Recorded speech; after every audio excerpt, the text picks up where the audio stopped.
Welcome back to the Panic Room, everyone, and to another book review today. I've said it before, and I'll say it again. It never stops being cool when an author sends me a book. So, today's book is actually Dark Avenues by Brian J. Smith. So a little bit of backstory. If you guys watched this video, my I read YouTube social media book video, I actually read Brian's short story. I want to say it's around like maybe 50 pages, give or take, on Kindle, which was Dark Avenues. And he saw it and he reached out to me and was like, hey, I'll send you my book if you want to review it. And of course I was like, hell yeah, of course I'll review it, which is so awesome. I mean, the kindness of authors to do that just never ceases to amaze me. It's just the freaking coolest thing in the whole world. What else is there to say? And Brian was nice enough to even sign it for me. So I thought that was really cool. And it also even came with its own bookmark. You guys look at this. This is a big book. It's a really big book. It's not super, super thick, but there's a lot on each page. So yeah, I mean, this took a little bit to read. Not like 100,000 years or anything, but like it's not a small book. So guys, Brian's book is an anthology of his work, and you guys know by now how much my green little heart loves me some horror anthologies. So I was super stoked to get this, and I thought we could just kind of set this up the same way I do my other horror anthologies, is I will go through story by story, give you my thoughts, give you a little bit of blurb. Don't worry, no spoilers, but just kind of tell you what I thought of each of them. Now, I am going to preface this by saying, as I always do in my horror anthologies, of course, when you're dealing with a bunch of stories together like this, you're going to rank them. Whether you make videos about it or not, you rank it. Some you like better than others. It's just the nature of the beast. So, let's get started. Oh, and something that I thought was really cool is at the beginning of each of Brian's stories, let me find a beginning here. He has like a little blurb here, just like his thoughts, you know, like, you know, the background of the story or like what inspired it, things like that, which I thought was really cool. I really did. I really enjoyed that. I mean, maybe that's a me thing. Maybe you wouldn't care about that, but I really thought that was neat and a nice addition. Alright guys, so the first story in the anthology was 1342 Lindley Road, and this was one of the longer ones. This one and Dark Avenues, which I had read previously, were actually the two longest, I'm pretty sure, in this entire collection. It was around, I want to say like 60 pages. And it's a haunted house story. And it's really kind of cool. It really is. It has all of the elements that you like about haunted house stories, but it also has like a little bit of like the history, like why the house is haunted, you know, and I like that. You know, your girl absolutely loves some backstory. So I liked that Brian threw that in here. It wasn't just like, house is haunted. It was, here's why it's haunted. And it was actively being haunted. It was actively haunted. It wasn't like something super far in the past, you know, is doing the haunting. It was like a continuous kind of deal, you know? So I really liked that. And I think if you like haunted house stories, you're gonna like 1342 Lindley Road. Okay, so the next story was called Dice. And this put me in mind of Your Move by Nat Winston and her co-author, whose name escapes me right now. This story is for my body horror people. Those of you who like, you know, like the splatterpunk kind of gore deal, you're gonna like Dice. There's really not a whole lot I can tell you about it beyond that. I feel like that gives you a good taste of what you're getting into, and it does have a twist ending. So I enjoyed that, I do. And I really like those particular type stories when they're a short story, because I feel like it lends itself well to that. It's like, here's your blood, here's your guts, here's your gore, and we're done. You know, you're not like steeped in it. Which, you know, I appreciate. I appreciate just like a hit of horror and you're out of there. Like, I enjoy that, I do. And this story definitely delivered, so Dice. Okay, the next story was called When You Marry the Daughter, and it was good. It was good. It was very short, but I really liked it. It actually gave me just a breath, just a little bit of some Mother Maggot vibes. Not to that degree, don't worry. But I don't know, I liked it. I feel like if you read horror, you're gonna be like, yeah, I can guess that ending, and you will probably be right. But again, it doesn't take away from the story itself. You know, even if you read a shitload of horror and you can guess the ending, you're still gonna enjoy the ride. So, When You Marry the Daughter. So the next one, Apartment 13. Shout out to my triskaidekaphobics. I liked this one. It was way up there, one of my favorites. And when I tell you why, you're gonna be like, what? because it's been done somewhat, but it was just done really well here. So you have this smell coming from an apartment, and someone goes to investigate, except it goes off the damn rails. Yeah, in the best possible way. I really liked it. I feel like if you enjoy those, like, surprise, look what happened, look what crazy shit is manifesting right in your own backyard kind of stories, you're gonna like Apartment 13. Okay, so we're kind of gonna slide past the next one. It's called Notifications. And Brian says in the beginning that he's not one to dabble in politics. And you guys know by now, I'm not either. I actually hate the shit, okay? For a lot of reasons. So, no, this was not my personal favorite, but I don't deal with politics well in my stories.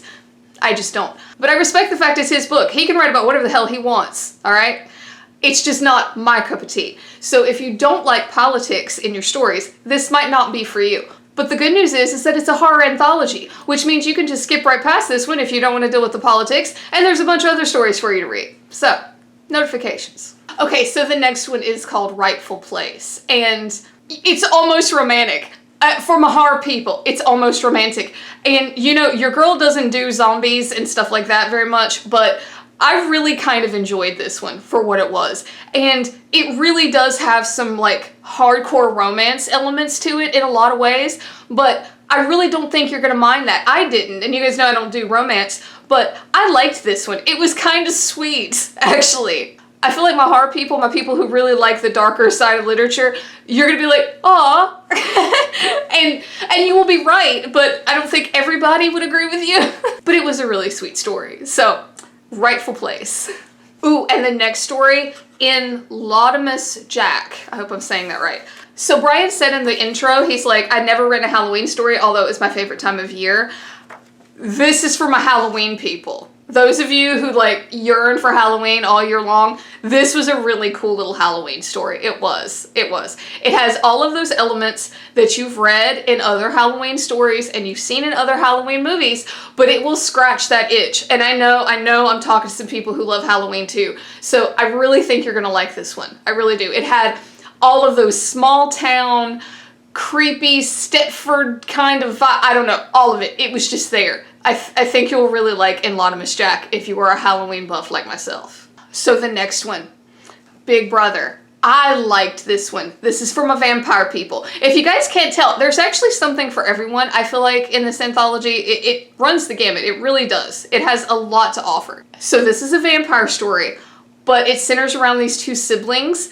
And I don't know, I liked it. I feel like you could even go further than what Brian did in this short story. I feel like it could lend itself to its own book.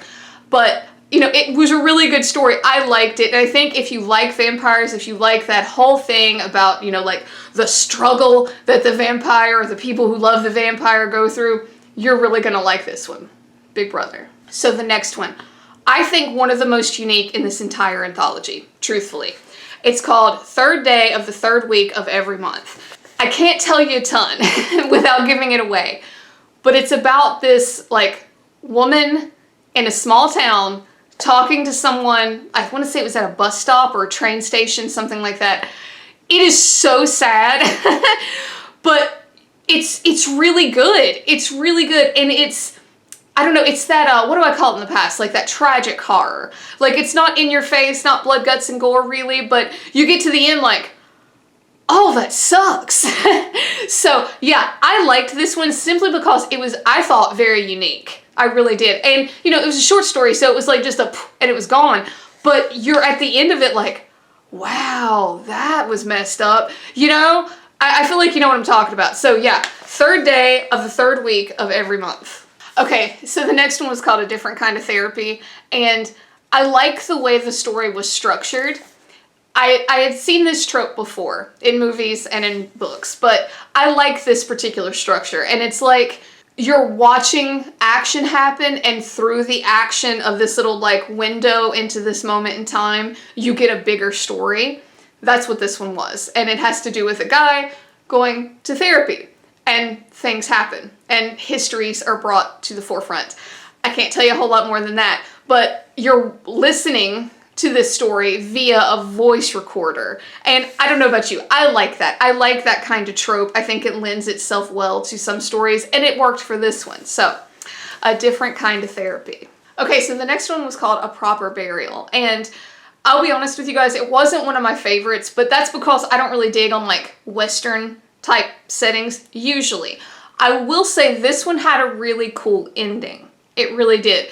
And I didn't really see it coming. I don't usually dig on Westerns, but this one had like a whole family angle to it that I liked. And I really thought that the ending kind of pulled it all together, at least for me. So if you're like me and you don't really dig on like Westerns or stuff like that, or even like ghost stories, I say still give this one a shot because the ending is like, oh, and it makes you think like you could go further with the story, which again, I enjoy that. I do. So yeah, A Proper Burial. So the next story is called Uncle Bubby. And in the little opening that Brian has, he even says it's not a horror story. It's like a crime thriller. And, you know, he had just become, I think, an uncle for the 4th time, I'm pretty sure.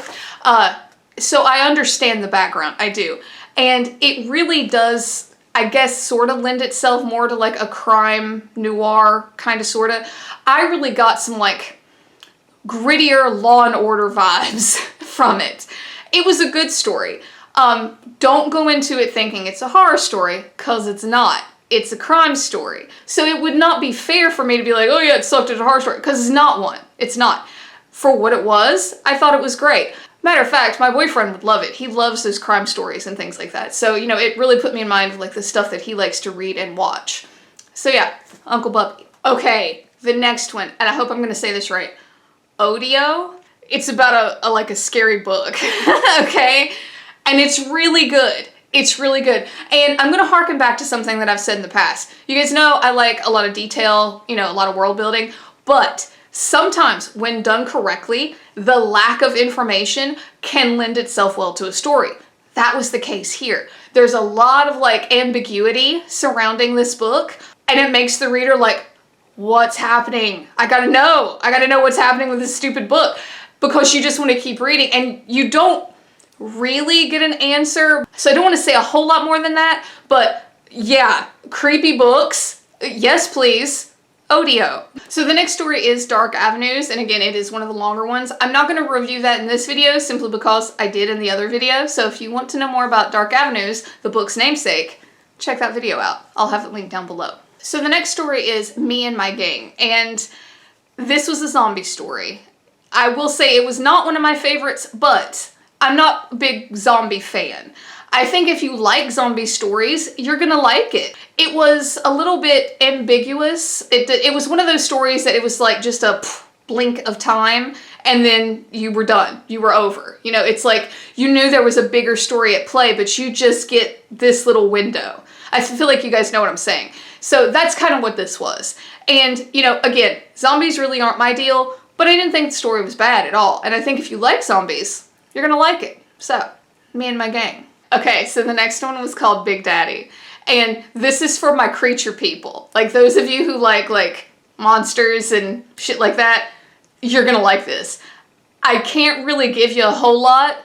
It's just a dude going after a creature. And fishing is involved. So, but if you like creature features, like hunting monsters and stuff like that, you're gonna like this one. Big Daddy. Okay, and the last story, Stiff Breeze. Now, if you don't like pseudo-apocalyptic kind of deals, you might not dig on this one. I do. I like this kind of thing. And I thought this was kind of unique in the way it was presented. There were some elements that you are definitely familiar with. I was put in mind of that movie with Mark Wahlberg, where there's like something in the plants and they like send out a breeze and it makes humans like do things to themselves. I don't want to spoil the movie for you either.